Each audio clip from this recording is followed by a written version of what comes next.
Vote দেওয়ার আগে একবার হলেও ভাববো যে আমার এই ভোটটি একটি আমানত, এই ভোটটি আসলে আমি কাকে দেব। আমার প্রতিপক্ষ যারা রয়েছেন, একজন রয়েছেন আল্লামা জুনায়েদ আল হাবিব এবং অ্যাডভোকেট রবিন ফারহানা, তাদেরকে পিছনে ফেলে আমি হাত পাখাকে বিজয়ী করতে পারবো বলে আমার বিশ্বাস ইনশাআল্লাহ। আমি নেসার আহমদ নাসরি, ব্রাহ্মণবাড়িয়া 2, সরাইল আশুগঞ্জ এবং বিজয়নগরের আংশিক 2টি ইউনিয়ন, একটি হলো চান্দোরা আর একটি হলো বদন্তি সহ আমি ব্রাহ্মণবাড়িয়া 2 এর একজন প্রার্থী।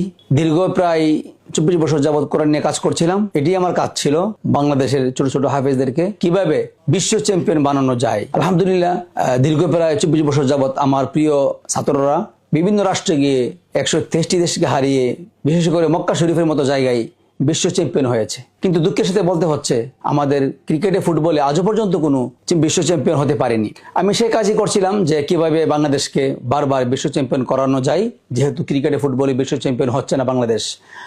কিন্তু 24-এর এই অভ্যুত্থানের পরে আমি চিন্তা করেছি, আমরাও তো নির্বাচন করতে পারি। কারণ ভালো মানুষরা যদি, যারা কোরআন হাদিস বোঝে, তারা যদি সংসদে না যায়, তাহলে তো এই সংসদে কেউ না কেউ যাবে। হাফেজ কোরআনরা যদি, আলেমরা যদি সংসদে যায়, তাহলে সংসদে কোরআনের আইন পাশ হবে।